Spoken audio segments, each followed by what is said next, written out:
Écrit à l'ange de l'église de Sardes, voici ce que dit celui qui a des 7 esprits de Dieu et les 7 étoiles. Je connais tes œuvres, je sais que tu passes pour être vivant, et tu es mort. Sois vigilant et affermis le reste qui est près de mourir, car je n'ai pas trouvé tes œuvres parfaites devant Dieu. Apocalypse 3, 1, 2. Être vigilant est une expérience spirituelle. Les gens ont une très haute opinion de nous, mais Dieu est-il satisfait? Il déclare, sois vigilant et affermis le reste qui est près de mourir. Car vous ne savez quand viendra le maître de la maison, ou le soir, ou au milieu de la nuit, ou au chant du coq, ou le matin. Craignez qu'il ne vous trouve endormis à son arrivée soudaine. Ce que je vous dis, je le dis à tous, veillez. Marc 13, 35, 37. Ceci est une parabole pour illustrer la seconde venue du Seigneur, comme nous le voyons aussi au verset 34. Il en sera comme d'un homme qui, partant pour un voyage, laisse sa maison, remet l'autorité à ses serviteurs, indique à chacun sa tâche et ordonne au portier de veiller. Veillons pour sa venue. Le Seigneur dit ici 2 choses.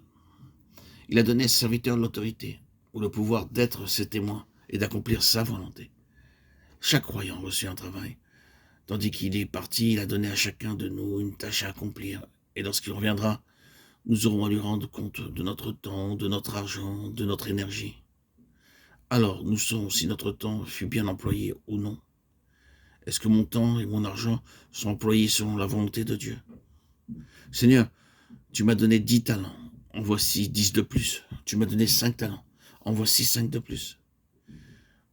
Il nous est dit de veiller en attendant sa venue.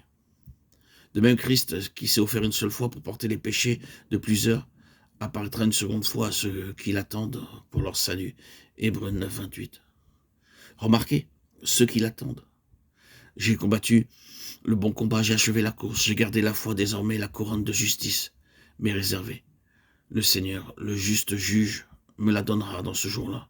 Et non seulement à moi, mais encore à tous ceux qui auront aimé son avènement. 2 Timothée 4, 7, 8. Remarquez encore ceux qui auront aimé son avènement. Si je désire ma pleine part dans l'héritage céleste, je dois vivre pour son avènement. Si je veux mon héritage, je dois vivre pour son avènement. Le désirer, l'attendre. Il revient pour moi, je dois être trouvé prêt car il peut venir à n'importe quel moment. Parfois, lorsque nous allons dans une maison sans y être attendus, nous devons d'abord frapper et demander « Puis-je entrer ?» Attendez, s'il vous plaît, répond notre ami. Laissez-moi me peigner. Ainsi, nous attendons pendant que notre ami se peigne et met son manteau. Mais nous devons être toujours prêts pour la venue du Seigneur Jésus-Christ. Seigneur, je suis prêt. Tu peux venir maintenant, même. Je serai si heureux de te voir.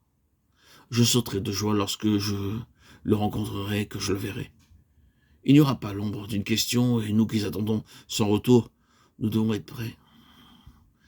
C'est pourquoi nous devons prendre part dignement à la table du Seigneur et sonder nos cœurs en disant « Seigneur, sonde-moi, est-ce que je t'ai offensé en parole? Ai-je fait quelque chose de honteux ou d'indigne? Alors s'il te plaît, pardonne-moi. » Beaucoup de croyants n'ont aucune mauvaise conscience. Ils ont prononcé des choses blessantes, dit des mensonges, mal utilisé l'argent du Seigneur. Et cependant, ils ont pris part à la table du Seigneur. Mais veillez en attendant sa venue et soyez prêts. Par la vigilance, nous jouissons de notre part de l'héritage céleste. Ceci est très important. Il nous faut veiller en attendant sa venue.